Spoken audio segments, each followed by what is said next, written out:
starts now.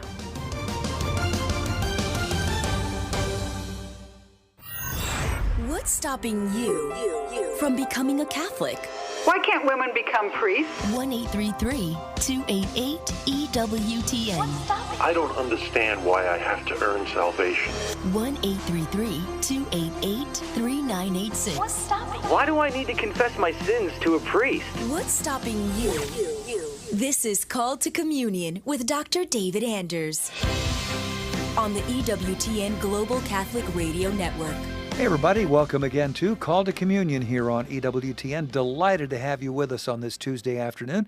If you're new to the program, well, we do it exactly for you if you're a non-Catholic. If you've got a question about the Catholic faith and you're looking around trying to get an answer to that question, and lo and behold, here you are on the Catholic Network, well, this program is for you. Here is our phone number, 833-288-EWTN. That's 833-288-3986. Outside North America, dial 1 and then 205-271-2985. You can also text the letters EWTN to 58177. Wait for our response and then text us your first name and your brief question. Message and data rates may apply. And of course, you can always send us an email. The address for that, ctc@ewtn.com. Charles Beery is our producer. Matt Kabinski is our phone screener. Rich Jesse handles social media for us. If you would also like to contact us via YouTube or Facebook, we're streaming on both those platforms, so you can give us your question and watch the program at the same time. Just put your question in the comments box, if you would, please, so that Rich can grab it, copy-paste it, and get it to us here in Studio One. I'm Tom Price, along with Dr. David Anders. Tom, how you getting along? Very well. How are you, sir? Oh, I'm doing decent, thank you. Dinner update from last night? Let me think. Last night, it was amazing. It was fantastic. So I sautéed onions and shiitake mushrooms. Ooh. And then I chopped up Brussels sprouts, threw those in, sautéed them, added tempeh. You know what tempeh is? Yes. All right, City in Arizona. Well, there's that too. I didn't put the whole thing in there. Oh, okay. No, tempeh is a soy product, Okay. right? All right. That happens to be the best source even before mushrooms of ergothioneine, which Wow. is the kind of the longevity nutrient. But anyway, Okay. so throw all that in there, seasoned with soy sauce, garlic, and ginger. So it was a yummy ergothioneine-rich feast. Wow. And I had ripe plums for dessert. Topped it off with a couple of medjool dates. Did the family go for any of that? Let's see. I think trying to remember what everybody else ate.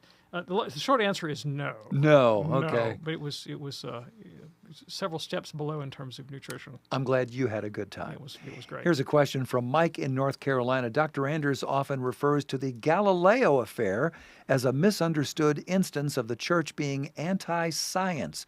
But there are many other ancient cosmological ideas that had to be shed besides geocentrism, such as the shape of the Earth and the difference between stars and other planets.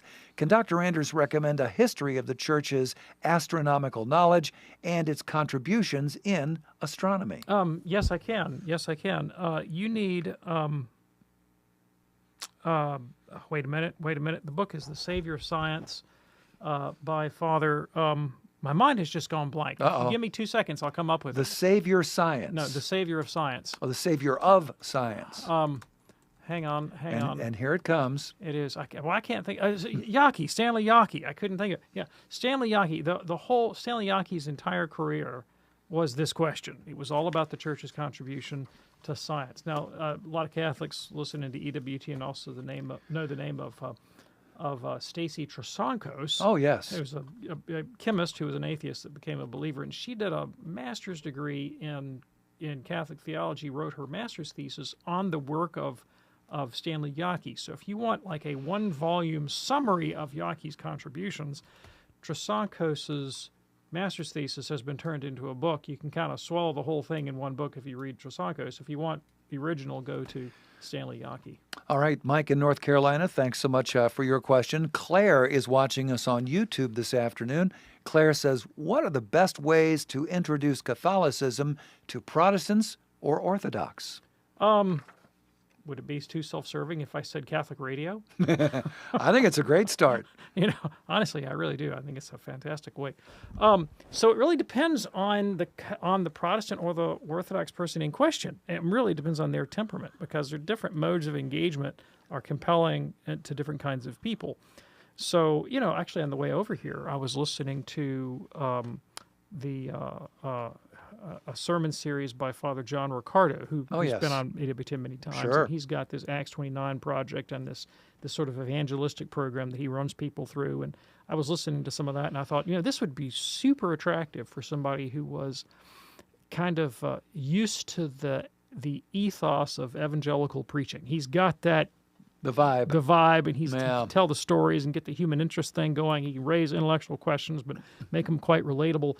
And, so if somebody was coming from that milieu, somebody like John Riccardo would be fantastic. Yeah. Now, there's another kind of individual who's an intellectual type, and I want to load him down with big, thick, heavy books. Then there are other people that are like, ooh, get that theology stuff away from me. So it really depends on the character, the temperament of the person that you're dealing with. But whoever it is, it always has to proceed in an attitude of charity. And I think the Catholic has to divest themselves of any attachment to the outcome, right? Because Jesus says, no one can come to me but the Father draw him. Your job is not to convert people. Your job is to present the truth lovingly to them and allow the Holy Spirit to do the rest. And you're unattached. Like you're not trying to compel them or manipulate them in any way. You're trying to open a relationship to them. And for somebody that could be charismatic preaching, like Father John Riccardo. For hopefully a lot of people, it's Catholic radio. Could be a good book. Could be a cup of tea and a kind word and a listening ear. It really depends on the person that you're talking to. Claire, thanks for watching us on YouTube today. Quick question from Alex. I am a new Catholic, and I want to know, what is the best way to start praying? Doing it. Just jump in? Yeah, doing it. Doing it is the best way to start. Okay. Now, in other words, however you pray, if you are seeking God in your heart and mind, you're engaged in a good project, right? Now, Christ himself answers that question by giving us a formula. He gives us the elements of the Lord's Prayer. So you should absolutely pray the Lord's Prayer. But in praying it, recognize that you're not tied so much slavishly to the words as you are to the concepts, to the ideas, to the direction of the prayer. St. Augustine says every Catholic prayer ought ultimately to be conformed to the model of the Lord's Prayer, which really is reduced to the idea, not my will, but thine be done, thy kingdom come. It's the desire, the hope, the expectation, the purpose to bring God's reign, God's kingdom to your life and those around you. Alex, welcome to the Catholic Church. We're glad to have you on board here on EWTN's Call to Communion as well. In a moment, we'll talk with Ernest in New Orleans. Lines are open for you at 833-288-EWTN for Call to Communion. Hello, I'm Bishop David O'Connell, the Bishop of the Diocese of Trenton, and this is a Eucharistic moment. Blessed Carlo Acutis, the teenager who in our own time cataloged all the Eucharistic miracles in the Church's history, wrote, "Every day I live the Holy Communion as a constant dialogue with Jesus, as an authentic hope. The Eucharist is my highway to heaven. To always be close to Jesus, that's my life plan.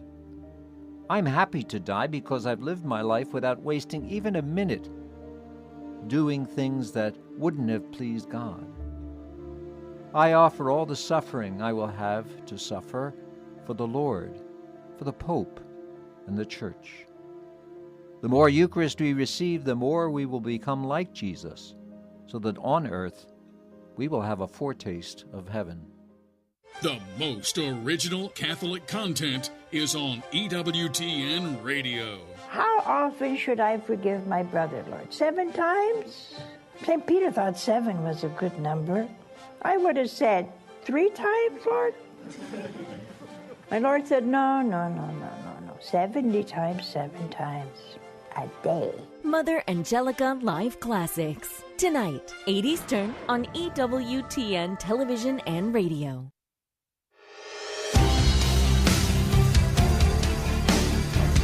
It's Called to Communion here on EWTN on this beautiful Tuesday afternoon. Our phone number 833-288-EWTN. That's 288-3986. Or if you wish, text the letters EWTN to 58177. You know, EWTN is on so many social platforms, hard to keep track, but we are on many, many of them. And one of them is MyTuner. If you're not familiar with MyTuner, all you have to do is open the MyTuner app, search EWTN, and then you'll get it right away. So check that out. Remember, EWTN is everywhere. If you're ready now, let's go to the phones at 833-288-EWTN. Here is Ernest in New Orleans, listening on the great Catholic Community Radio, the Almighty 690. Hey there, Ernest. What's on your mind today, sir? Wonderful. Thank you for taking my call. Sure.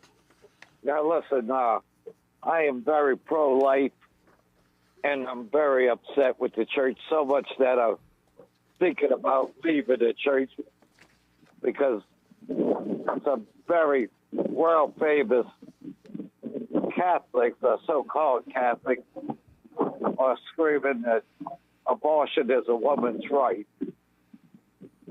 Yeah, I'm deeply sympathetic to your complaint, Ernest. I really appreciate that. So my question for you would be, if a prominent Catholic says something, do we understand that prominent Catholic as speaking for and representing the teaching of the church? Just because some prominent Catholic has said something, does that mean that the church as a whole takes that position?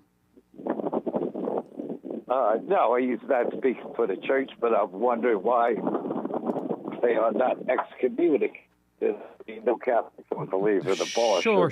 Sure. That I can appreciate. So let's unpack that a little bit. First of all, as far as the church's teaching is concerned, I think you probably concede that the church is pretty clear on the ethics of abortion. I mean, from the first century, maybe into the first, beginning of the second, the Didache, an early ancient Christian document, explicitly condemns abortion. And then you'll find it repeated in theology and in canon law, basically from the first century all the way to the present. And in recent times, of course, John Paul II reiterated the 2,000-year history of the Church's opposition to abortion in his encyclical on the Gospel of Life. And so this is really undergirded Catholic moral theology forever. And the U.S. Conference of Catholic Bishops is pretty clear in its opposition to abortion, and the Holy See is clear in its opposition to abortion, and historically in the United States, the one consistent party that opposed abortion under all circumstances has always been the Catholic Church. And other Christian denominations that claim to support life are honestly they're a bit weak-kneed about it because they always tend to allow for certain kinds of exceptions. I live in the state of Alabama. And a lot of Alabamians claim to be pro-life. We recently had a little legal kerfluffle over the status of embryos, and it was interesting to see all the evangelical Protestants backtrack that commitment to the sanctity of life just as fast as they could when it came up against a political inconvenience. But you didn't see Catholics walking back their teaching on things like IVF or abortion. Catholics have always said that the embryo has dignity and should be treated as a human being, no matter what the circumstances, regardless of what everybody else in the room might be thinking. So the Catholic Church really is the only show in town when it comes to consistently, comprehensively presenting the gospel of life. And if somebody leaves the Catholic Church and attempts to make an intellectual case for the pro-life position, depriving themselves of the Catholic patrimony is really not going to help that at all. I mean, you're not going to strengthen your hand as a pro-life activist if you leave the church. Now, I don't know how that could possibly help you because you can only affiliate with groups that one way or another have a weaker commitment to life than the church does. So your complaint really is not about the church's teaching. It's about the enforcement of its own internal discipline, all right? And that is a question, of course, not about infallible truth, but about the prudential judgment of a particular bishop.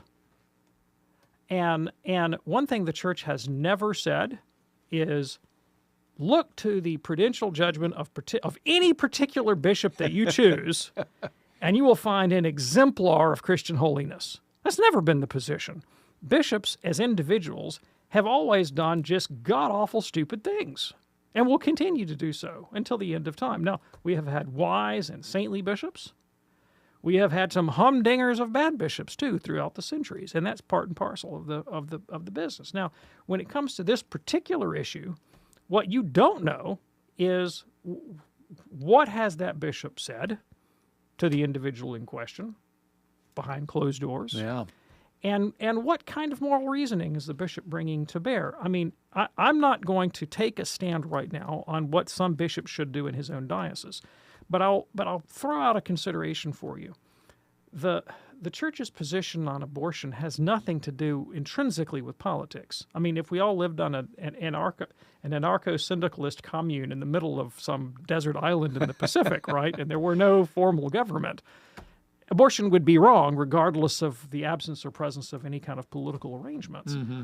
And but in the modern world, particularly in the West, abortion is an intensely political question, allied to parties and to ideological groups, and it's almost impossible to engage the question without getting the political thing going. It's a hot potato. It's a hot potato, right?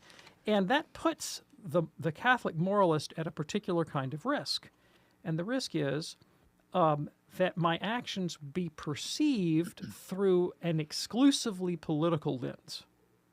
And so if I engage this particular topic, what I risk is that many people in my diocese will conflate my position with the adoption of a political platform or an ideological program, right, without understanding there's an underlying moral issue that has nothing to do with those things. And I, as a bishop, might judge that the way to handle this is through a kind of individual pastoral approach rather than risking the gross misunderstanding of my intervention, which will almost surely not result in this individual changing their mind. And so, now, I'm not telling you that's the right kind of moral calculus. I'm telling you it's an intelligible one. It's one that a bishop could take, perhaps in good conscience. It might be the wrong decision, but it doesn't necessarily mean the bishop in question is a terrible person. On the other hand, maybe the bishop in question is a terrible person, right? I mean, like, either one of those is perfectly conceivable in the Catholic. And my position as a lay Catholic is not to condition my own adherence to the Catholic faith on what some bishop does. Yeah. Right? And if you do think you have to do that, well, then why not? Why pick the bad bishop as your exemplar? Mm-hmm. Right? Why not go pick out a good bishop and go, well, he's doing the right thing. I'll stay Catholic for his sake. Yeah. I often think there is no shortage of people or things to pray about. No shortage. At all. Ernest, thanks so much for your call from New Orleans. That opens up a line for you right now at 833-288-EWTN. If you have a question for Dr. David Anders, 833-288-3986. Call to communion here on this Tuesday afternoon with Dr. David Anders on EWTN. Let's go to John now in South Dakota, listening on the great Real Presence Radio. Hey, John, what's on your mind today, sir? Hi, I'm a long-time listener, first-time caller. I'm kind of nervous. But listening a short time ago, Dr. Anders was, recommending, to just go ahead and pray, and just say whatever you want kind of thing. Well, from a perspective of someone that fell away from church for most of my life, I mean, I lived a life of terrible sin, lost wives and marriages and kids and everything terrible. And one of the things that I always hung on to over the years, well, I'm still praying. I'm still talking to Jesus. He's still in my back pocket. Maybe he'll help me sort all of this sinful activity out, And I really believed it, because you think, this is me, so this is going to be okay. It's real easy to fall into that hole. And I'm just making note of that. I guess that's all I have. Okay. Oh, man, I couldn't agree more. Yeah. I couldn't agree more. And so in a previous call, I said the important way to get started praying is to start praying. Mm-hmm. But then I qualified it, you'll note. Right after that, I qualified it by saying Jesus gave us the model of prayer, the essence of which is thy kingdom come, thy will be done. So it's not Jesus, my will be done. It's Jesus, thy will be done. And in practice, a lot of people, myself included, fall into Jesus. Could we let my will be done in this instance? Let me tell you how it ought to work out, Jesus. You be just let me lay it out there for you. You do what I say, and everything will be all right. That's what we often do as humans, and then we justify it thinking that, well, hey, I spent 8 hours in prayer, giving Jesus my laundry list, right? I must be a great guy. That's why St. John of the Cross once said, very simply, he said, many people pray quite badly and think that they pray well.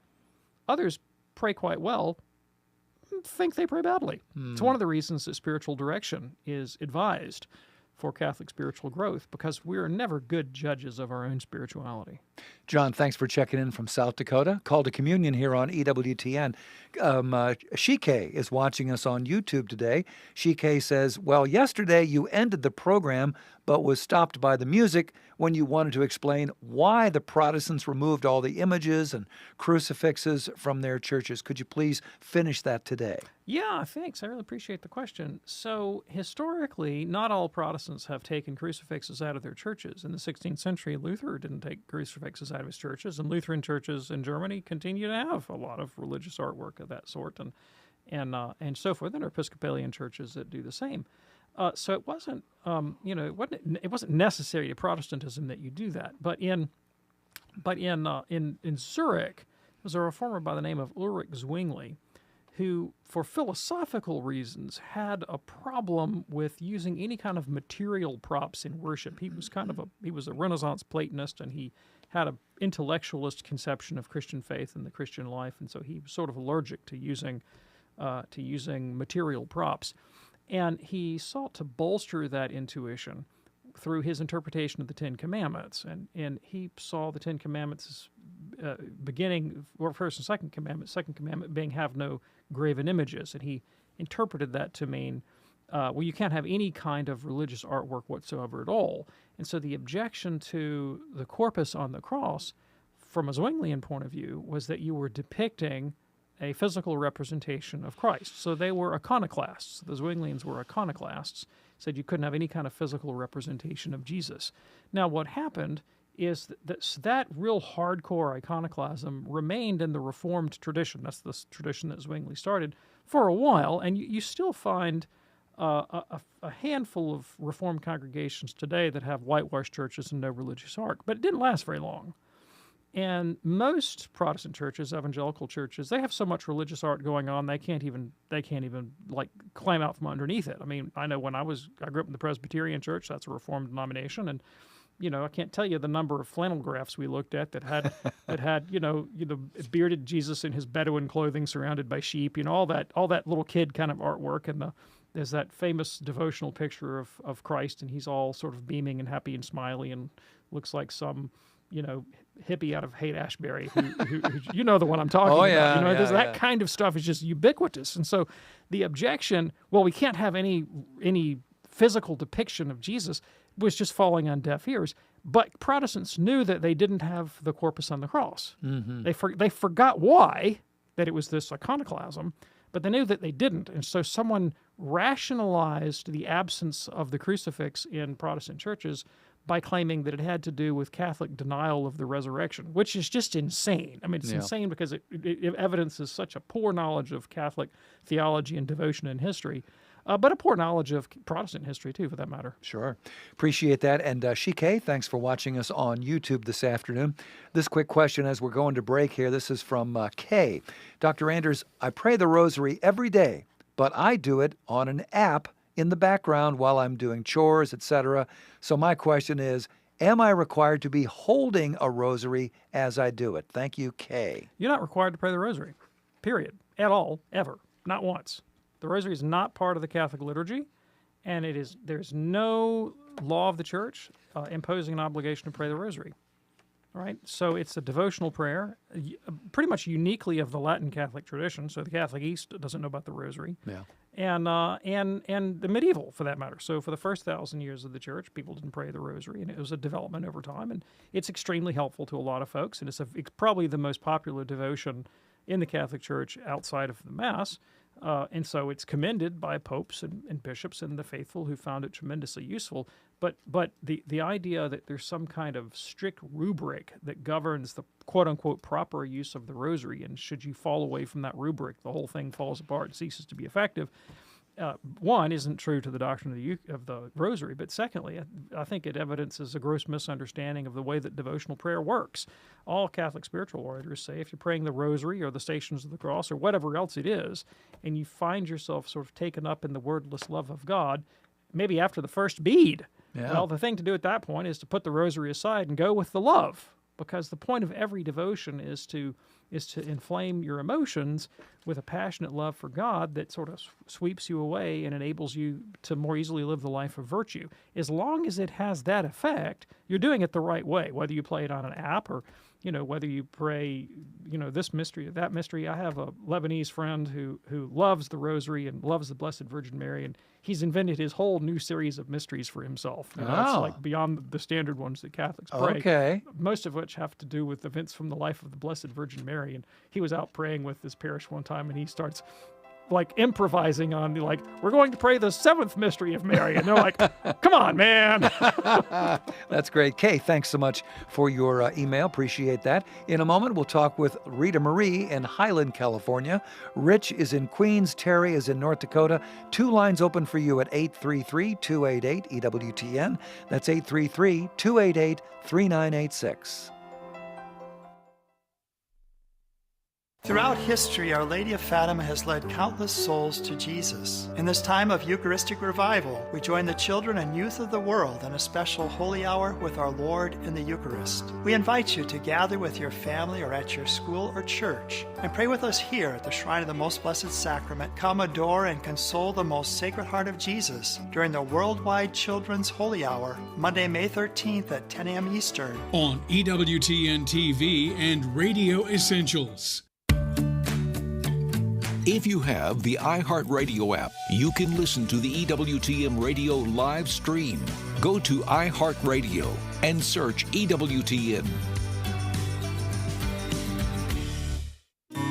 Hi, I'm Doug Keck. This is an EWTN Bookmark Brief speaking with Laura Meyer, Esquire, author of Guided by Grace, a Catholic Journey Through Wills, Trusts, and Estate Planning, naturally available through our EWTN religious catalog. So, Laura, tell me, why did you write this book and why should someone read it? Well, I've helped thousands of families plan for their future in terms of a disability or death, but I never approached it at all from a faith-based lens as a Catholic.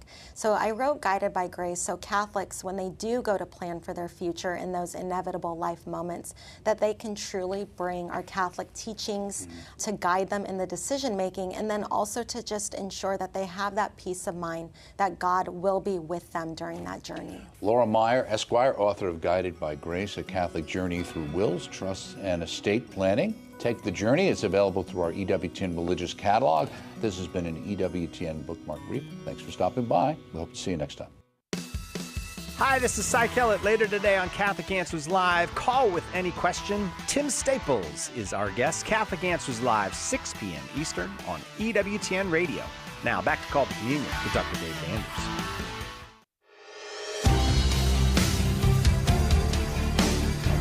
It's Called to Communion here on EWTN. Our phone number, 833-288-EWTN. You know, one of the slogans that we use around here, what is stopping you from becoming a Catholic? Well, here's your opportunity to tell us. 833-288-3986. Meanwhile, here is Rita Marie in Highland, California, listening to us on Sirius XM, Channel 130. Rita Marie, what's on your mind today? Hi, thank you so much for having me on. Sure. My question is this.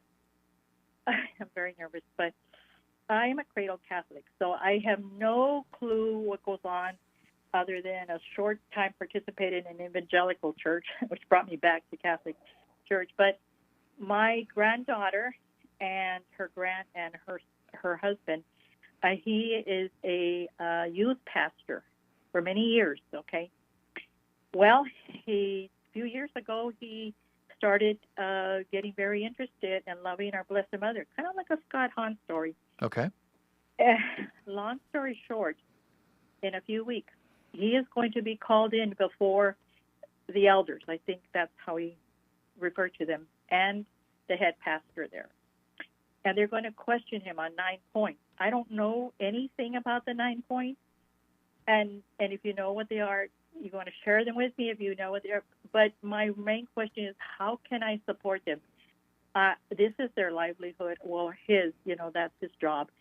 And I want to be there every step of the way to help them. So he works for this other church? Yes, he is a youth pastor right now. Okay. Oh, okay. Yeah, sure. Thanks. So I obviously have absolutely no clue what these 9 points are they're going to interrogate him on, but I have some guesses, and these are just guesses. If it stems from his interest in the Blessed Virgin Mary and his devotion to her, then that's going to make any Protestant congregation nervous. That's going to make them nervous. So they're going to want to know, probably off the bat, is he in fact praying to Mary? I mean, does he just think Mary is a pretty cool character from Scripture whose life is to be emulated? Or is he actually seeking her prayers and intercessions? Does he believe that Mary intercedes for us? And that would be kind of ground zero for any Protestant denomination. And if he up and fesses up that, well, I've been praying to the Blessed Virgin Mary, then that's a deal breaker, right? Honestly, they're either going to say you're out of here, or recant, or you're out of here. I mean, it's going to be one of the two, and probably you're out of here, or you're at least on suspension or something until you get your theology straight. I mean, they're not going to let him proceed if he is praying to Catholic saints. That's just not going to happen. They may attack him on other Marian dogmas. Do you believe this about Mary? Do you believe in her perpetual virginity? Do you believe in the Immaculate Conception? Do you believe in the Assumption? But if they think that that Mary devotion is a gateway to Catholicism, well, first of all, they'd be correct about that, and they might want to interrogate him on other Catholic doctrines. They might want to interrogate him on whether or not he believes in sacred tradition as opposed to the Bible alone. They might want to interrogate him on the doctrine of justification by faith, which is kind of the signature Protestant doctrine, or does he believe that we're justified by faith working through love, as the Catholic Church teaches? They may want to interrogate him on the authority of popes and bishops. They might want to interrogate him on the nature of the sacraments, on baptism, on the Eucharist, and the rest of it. So, these are the kinds of things that I think, there was a time when I worked in a Protestant church. I worked in a Protestant institution, and part of my job was to hire faculty for a school, and I would vet them on their commitment to Protestant doctrine. And if I sniffed out anything that even hinted of Catholicism, it would have gone ding, ding, ding, ding, ding, warning bell, warning bell, warning bell, Yeah. And so that's probably where they're going to go. Now, in terms of how you should support them, well, you ought to just keep on loving them and wishing them well and expressing your goodwill and openness to them, and let them, they're going to have to make their own decisions about their religious life. Now, I will say a couple things. First of all, if the young man really has moved to a position of openness to the Catholic faith and of devotion to Mary, then he's going to have to make a decision. And he's going to have to say, do I stay in this line of work as a Protestant youth pastor? In my judgment, and look, I can't tell him this, but in my judgment, once the Protestant pastor has started praying to Mary, it's all over. It's just a matter of time. He's not going to be in that job 2 years from now. No. Even if he makes it through this interrogation, Mary's going to get the better of him, and he's going to be out of there in 2 years, right? Yep. And so he's got to come to terms. Martin Luther, Protestant leader, was called upon at the Council of Worms, the Diet of Worms, to recant his Protestantism and return to the Catholic faith. And Luther said, my conscience is held captive to the Word of God. Here I stand, I can do no other. And Protestants have often hailed Luther's devotion to his conscience and the Word of God, and he's kind of a great Protestant hero. Well, I don't agree with Luther's conclusions, but I agree with the premise, namely that you cannot be disobedient to conscience. That's actually a Catholic doctrine. So I tell people, who are facing these kinds of decisions, if you've gotten to the point that your conscience has convicted you that the Catholic faith is true, well, you're eventually going to have to be Catholic. It doesn't have to be tomorrow, but you just can't live at odds with your conscience for too long.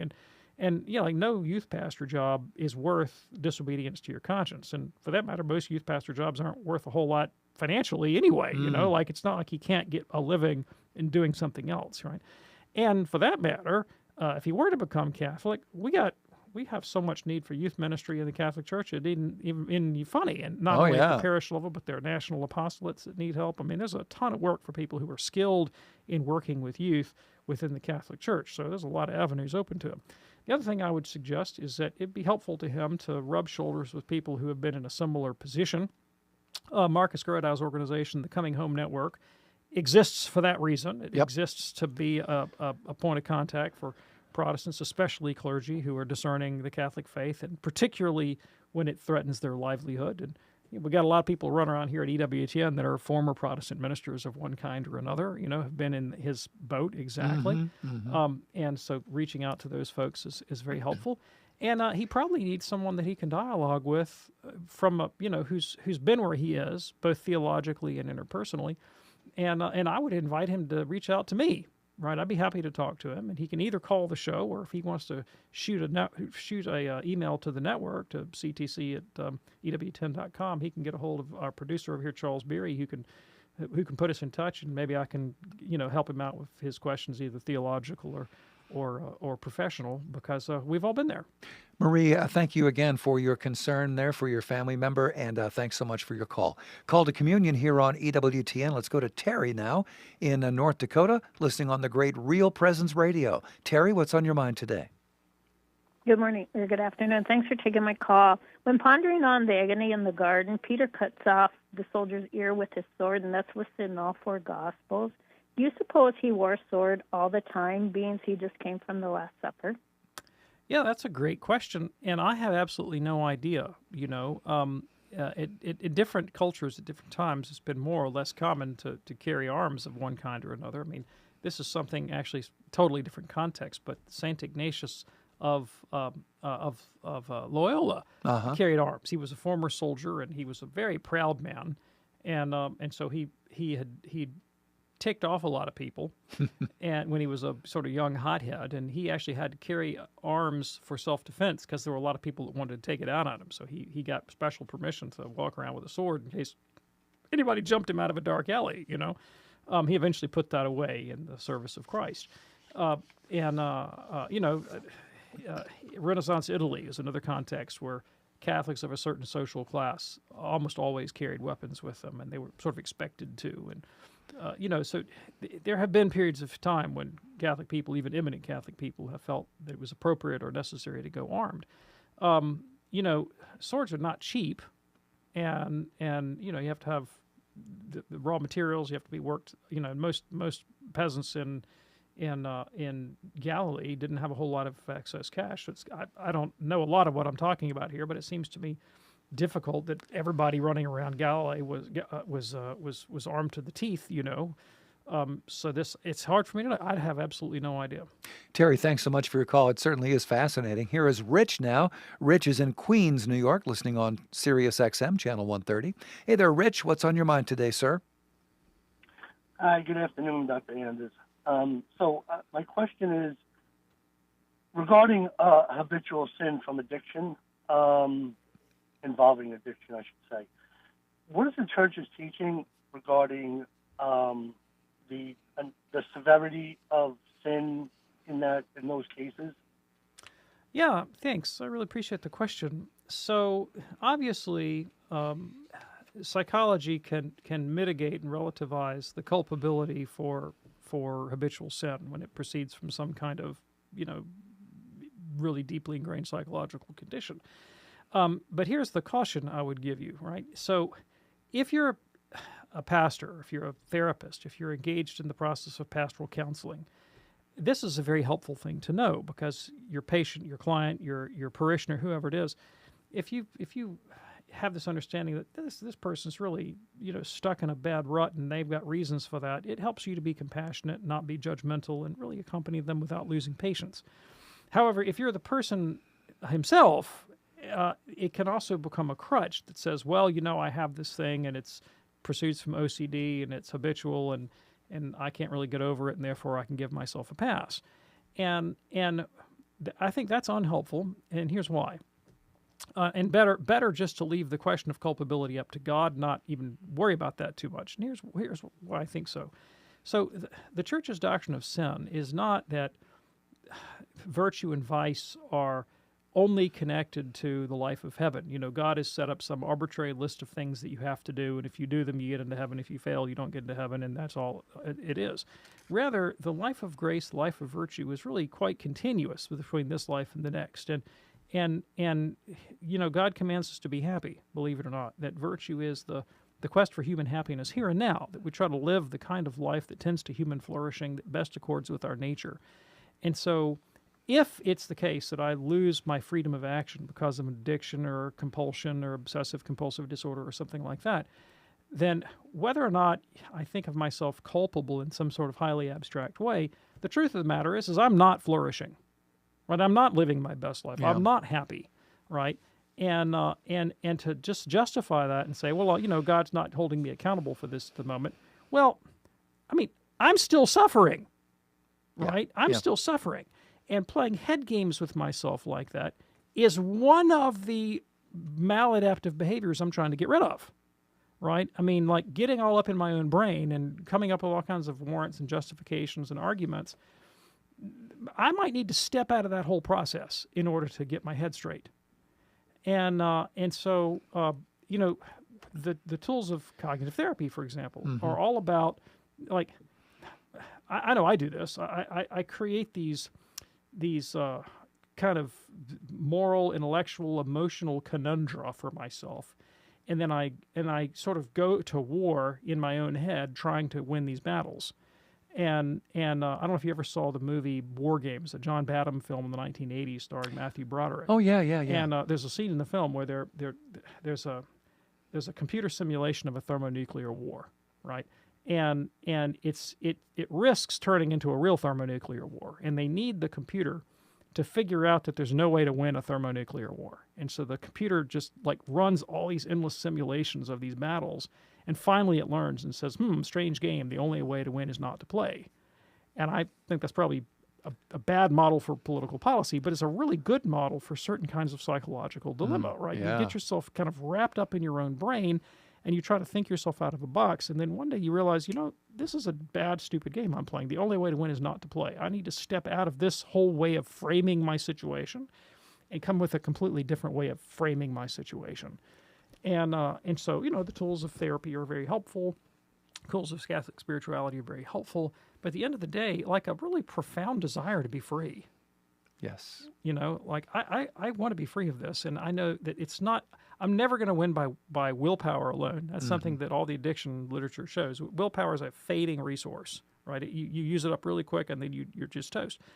I have to find a new way to live. I'm not going to win the battle from within the frame of reference that I'm currently occupying. And for me, for you, for somebody, that might be, endless rumination about the question of guilt.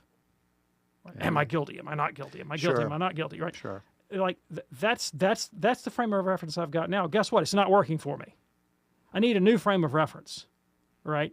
And I don't know what that is for you or whoever we're talking about, right? But as Kierkegaard said, get possibility, right? Get out of your own head. Get it some totally new way of framing your reality, and cut off all contact with people, places, and things that trigger those kind of thoughts and those kind of behaviors. Great call. Thank you, Rich. Appreciate hearing from you in Queens. It's Called to Communion here on EWTN. Let me give you a vital public service message at this time. What is today? Tuesday. What is Sunday? Mother's Day. Don't forget. Get that card, get that gift, a dinner, even if it's just a phone call. Don't forget about Mom. And we never forget about mothers around here. It wouldn't be Mother's Day without Mother Angelica. And this Sunday, we're going to celebrate Mother's Day all day, EWTN style, with specials including Mother's wonderful series on heaven. We're going to broadcast that on Sunday, honoring our foundress, of course, Mother Angelica. And I know that you're a big fan not only of mothers, but also Mother's Day and Mother Angelica. All of the above, man, all of the above. Absolutely. So I have got 3 mothers in my immediate family that I deal with on a regular basis. A Yeah. grandmom, a wife, a daughter, who's a mother. And, Sure. And so I said, my contribution to Mother's Day is going to be, I'm going to babysit and let all the mothers go out. Good man. Yeah. Good man. So don't forget not only to take care of that mom in your heart, but also to keep it on EWTN radio as we celebrate Mother's Day all day long on Sunday.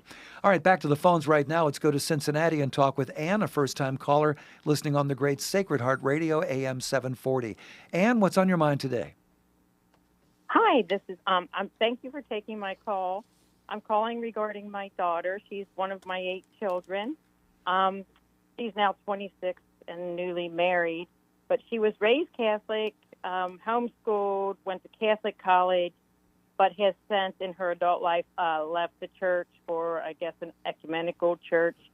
And my question is, when she mentioned to me the other evening that she's going to be getting baptized, and I didn't have an answer because I said, well, you've already been baptized. And so she said, no, this is like a recommitment, of my, living for Jesus or whatever. So I was hoping to gain some information on like what the church teaches and how I could respond to this like rebaptism. I just don't understand it. Yeah, thanks. Well, you can't get rebaptized any more than you can get like reborn physically. You can get right? wet. You can get wet, exactly. Baptism is death and rising with Christ. That's what Paul says. We die with Christ in baptism. We are raised again with him to new life. That's Romans chapter 6. In the book of Galatians, Paul says, whoever has been baptized has clothed himself with Christ. Well, you're clothed with Christ. You have that identity of Christ imprinted upon you. You can't lose that ever. You don't stop having Christ being part of the member of his body, the church. You don't ever cease doing that. And so to suggest that I can do it again is to somehow suggest that the promises of baptism were null and void the first time around, which of course is not true. But a lot of this hinges on the person understanding and accepting the Catholic teaching on what baptism is and why it's effective, right? And so if an individual were to come to the false belief that baptism is merely a sign of my interior commitment, well, my commitment is a various thing. I mean, it can wax and wane. I can have more or less of it. I can fall away from my commitment. I can go back to my commitment. And if baptism merely signals my act of commitment, well, then as many times as I need to recommit myself, I might rebaptize myself because that's all it is. And so that's a really anemic doctrine of baptism, right? Whereas the Catholic doctrine of baptism really does provide, that view of baptism provides absolutely no stability or hope in the Christian life, right? Because if my attachment to Christ is only a matter of my psychological commitment, well, then it's no stronger than my own psychology. Yeah. Whereas the Catholic position is that I'm in God's hands, that I've become his child through baptism, that I'm a member of his church through baptism, that Christ has joined me to himself in an indelible way, and I stand in a permanent, eternal relationship to that I have a right and a claim on the grace of God and the sacraments of the church, no matter what I do. Doesn't mean I can sin with impunity and go to heaven, but I can sin with impunity and come back, right? Because I've got that indelible mark on my soul. Mm-hmm. And so the Catholic doctrine of baptism really does provide a basis for transcendent hope in the way the wishy-washy version doesn't, because it's no stronger than my own commitment. Okay, now, problem is, that's the truth. How do you deliver that to a 26-year-old daughter who's married? That's a whole nother can of worms. Yeah. And I would be shocked if this decision didn't have something to do with the marriage, that the husband's got something to do with this. And people's religious commitments are so tied up in their family commitments and their relationships, in their social circles and so forth, that we make ourselves very selective in the kind of truths that we let penetrate our consciousness. And when the truth is coming from Mom who homeschooled me, who I've been listening to for 26 years and about whom I know absolutely everything, and there's no new thing she can tell me, right? And that's the way most 26-year-olds feel about their mothers. Yep. All right. Can you get that message through to her in a way that will have an effect other than making her angry or self-justifying or alienating her? I can't answer that question. But I will tell you this, that all 10 years I've been doing this show, the number of people who've called me with adult children who have left the faith, for whom the answer, well, just go tell them that they're wrong and they'll turn around, has been the correct response, is vanishingly low. I mean, nigh unto zero. Yeah. So my recommendation is you not hit it head on like that, even though you're armed with the truth, because the likelihood that she listens to you is really, really low, right? Yep. And so you've been giving her the truth of Catholic doctrine for 26 years. It didn't take. So we need to find another approach, right? Doing more of the same probably isn't going to produce a different result. We need another approach. And you might shock her by being coming across as incredibly open-hearted, open-minded, and accepting without actually affirming her religious beliefs. Like, hey, you're an adult, you're going to do the things you're going to do. I love you no matter what. I'm a Catholic, I'm staying Catholic. But my door's always open, and you're always in my prayers, and have a great life, and we'll still be here. The Catholic Church will still be here in 70 years if you want to come back. Wow, beautiful. And thanks so much for your call from Cincinnati. Katie is watching us on YouTube today. Katie says, I am a Catholic, although I wonder why we feel uncomfortable when talking faith with our separated brethren, or listening to preaching to either side, or attending their services, yet we both claim to be Christians. Right. So I'm sorry you feel uncomfortable. I don't feel uncomfortable. I feel quite comfortable talking to my separated brethren, but I can understand the sentiment, and there could be a couple of reasons. So one is Catholics can be very, very threatened by non-Catholic Christians if the Catholic feels that they don't have a good grip on their own faith, and they encounter a really enthusiastic non-Catholic who seems to know the Bible very well and can kind of run circles around them in terms of biblical quotations and is very attuned to sort of theological argument. And the Catholic may feel out of their depth and unable to defend the faith, and that could make a person feel uncomfortable. Another thing that could be threatening to a Catholic is if you listen to, say, an evangelical preacher who's just a very compelling preacher, really engaging, and seems to be weaving this narrative, this story about his life or the life of his congregation that seems so wrapped up in God and the love of Christ, and there seems to be so much power and joy there, and you think, well, gee, my life doesn't feel quite that much. That could seem threatening. Now I'm going to say something about both of those conditions, okay? The number of evangelical preachers who can tell a compelling story like that and have you wrapped around their finger and absolutely convinced that they're God's best friend, who then turns around and you find out, the scandal sheets come out and their lives are a wreck and their wives are alienated and their children are off doing, heaven knows what. And you find out that they're driving they're drawing a multiple times six-figure salary from the megachurch that they founded, and they turn out to be narcissistic leaders who demand that everybody kowtow to their perspective. That character is ubiquitous in the evangelical world, because what draws people to the top of that ministry typically is talent, not holiness. And they're really, really compelling speakers.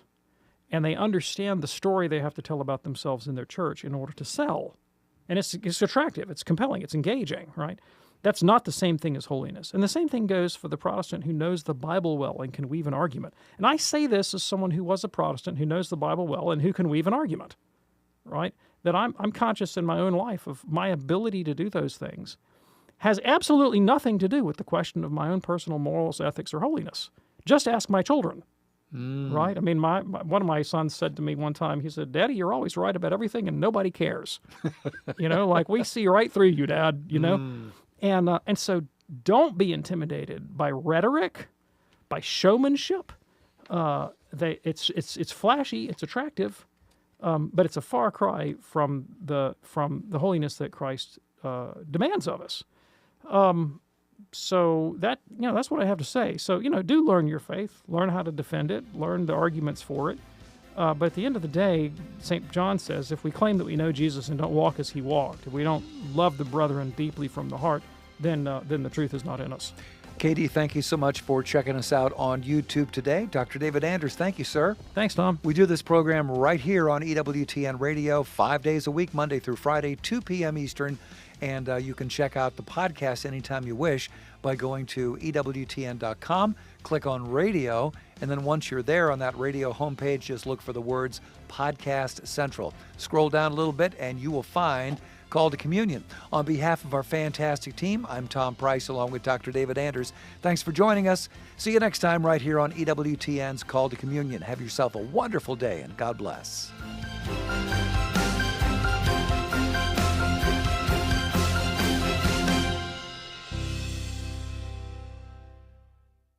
Hi friends, Janet Williams here. Join me every Wednesday on Women of Grace Live as I welcome New Age researcher and blogger for Women of Grace, Sue Brinkman. Sue